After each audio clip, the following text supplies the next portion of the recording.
Hi, dear cricket fans, subscribers, and friends of Cricket Happenings. This is your host welcoming you to your favorite show, Cricket Happenings. Well, on today, the 27th of January 2011, in fact, 26th January 2011 here, we are looking at the fourth one day international between Australia and England, which was being played at the Adelaide Oval, which was Australia Day.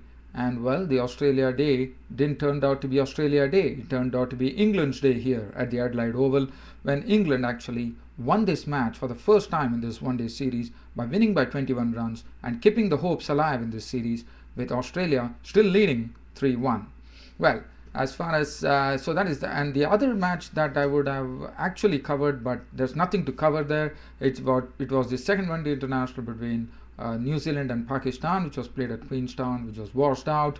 The rain interrupting play, only 4.2 overs were bowled, and 32 runs were rattled by the Pakistani openers, and that's it. And then there was no further play in that match. And as you know, over there, New Zealand are leading 1-0 with the third one-day international on 29th of this month.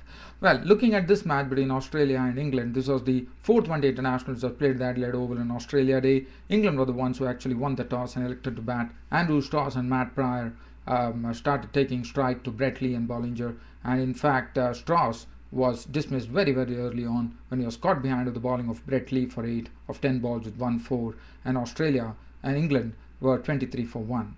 After that, it was a very good partnership between Matt Pryor, who played very, very aggressively. He had 2 consecutive ducks, and it was a time for him to prove. And today he definitely proved himself by playing some wonderful strokes, and he was aggressive right from the start by actually smacking Lee for boundaries, smacking Bollinger for boundaries, and also Jonathan Trott, as usual, comes there and he played a great hand for England in this particular match, and he was the man of the match because he had an all-round performance. Not only did he hit a century, 102 of 126 balls with 6 fours, but also picked up 2 vital wickets of Cameron White and David Hussey to actually put a spanner into the Australian works there. And then that was very, very crucial in the context of the game after England won by 21 runs. So Matt Pryor and Trott then went on to a partnership.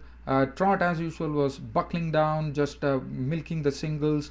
And as far as Pryor was concerned, Pryor was playing all the strokes there.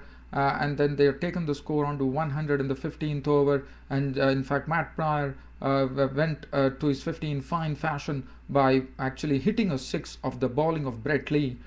By going onto the front foot, on his front foot he pulled Brett Lee for a 6 to reach his 50, and this partnership was going great guns. In fact, there was talk going on, probably they might go in excess of 300.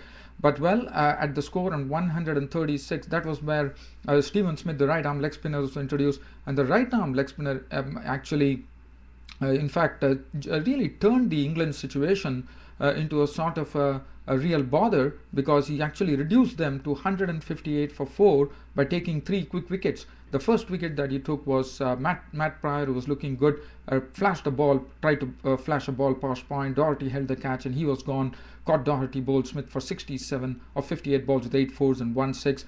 Kevin Peterson holed out too long on with the bowling of Smith when he came down the wicket to hit Smith, and Sean Marsh took the catch and he was gone 12 of 13 balls with 1 4.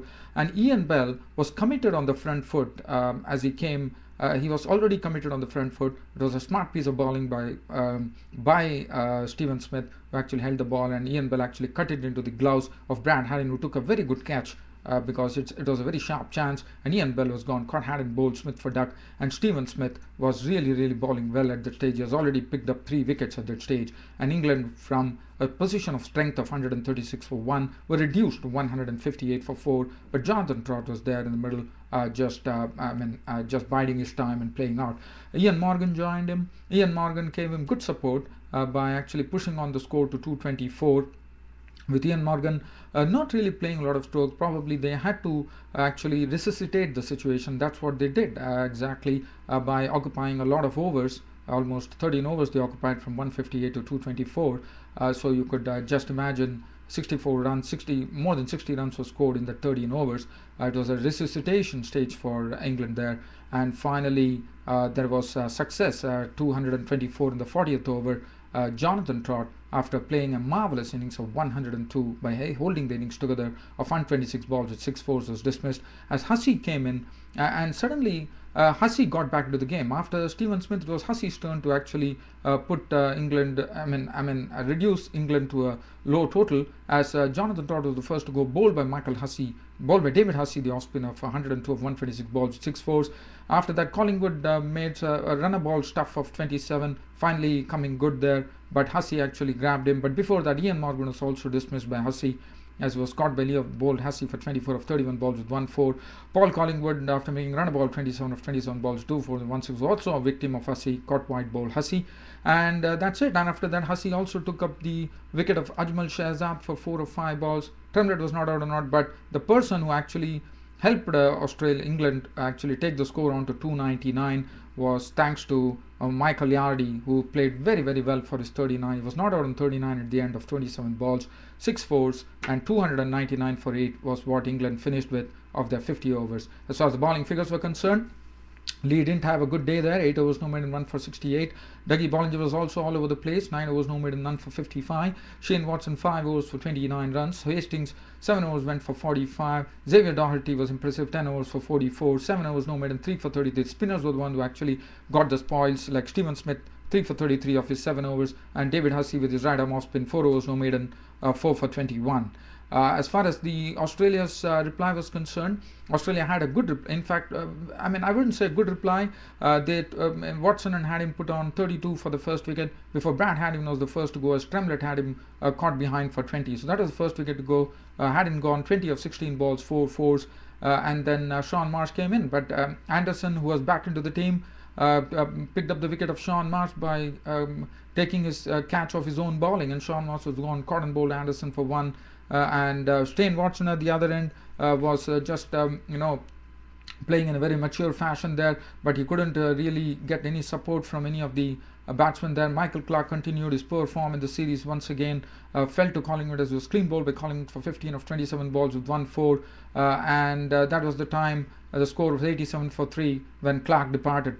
But after that, Watson had some company from Cameron White, who combined into a partnership, but Watson was gone. A very, very brief partnership, as Watson was gone after playing a very good innings of 64 of 72 balls with 5 fours and 1 6, as he was caught behind the bowling of Ajmal Shahzad for 64, and Australia were 116 for 4 in the 24th over. After that, Cameron White and Hussey really stitched together a partnership. They put up a 60-run partnership in almost 11 overs, and the partnership was going well. Cameron White and Hussey was really taking the time to just stabilize the situation, and they were doing well. But Jonathan Trott, who actually scored a century initially, came in and also started shining with the ball, as he picked up 2 vital wickets. And that was the turning point in the game, as the first wicket to go was Hussey, was caught by Bill bowled Trott of 28 of 34 balls with 1 4, and Cameron White followed him soon after. Caught Yardy bowled Trott for 44 of 64 balls with 2 fours, and the score at that time read 199 for 6 of 39 overs. And we have only 11 overs left with 100 run more to get.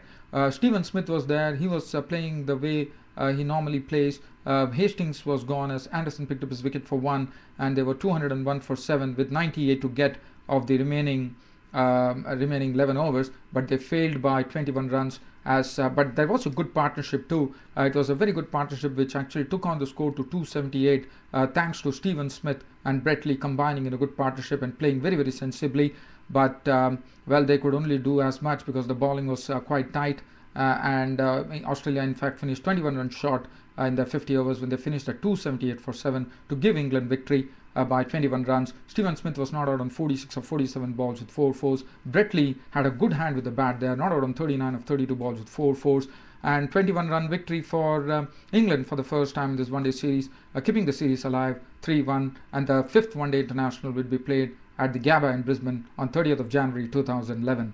As far as the bowling figures were concerned, GM Sanderson 10 overs, 1 made and 2 for 57 on his return. Ajmal Shahzad 10 overs, no made and 1 for 58. Chris Tremlett 10 overs, no made and 1 for 62.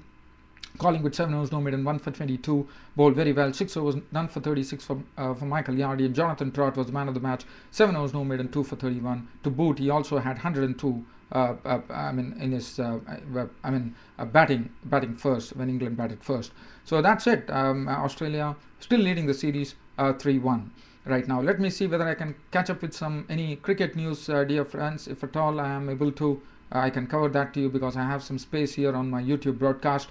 Let me see what I have. I know that there's going to be a third one day where Ross Taylor is going to lead the side in Christchurch, and Luke Woodcock, the all-rounder, who has already been selected for the World Cup 2011 too, would be getting a look in for the third one-day international on 29th of November between Pakistan and New Zealand. And other than that, I heard that Craig Irvine has actually pulled up out of the Zimbabwe squad.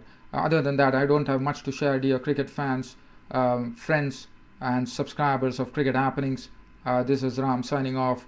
Again telling you, this Cricket Happening show is absolutely free of cost. Anyone can come and subscribe to this absolutely free.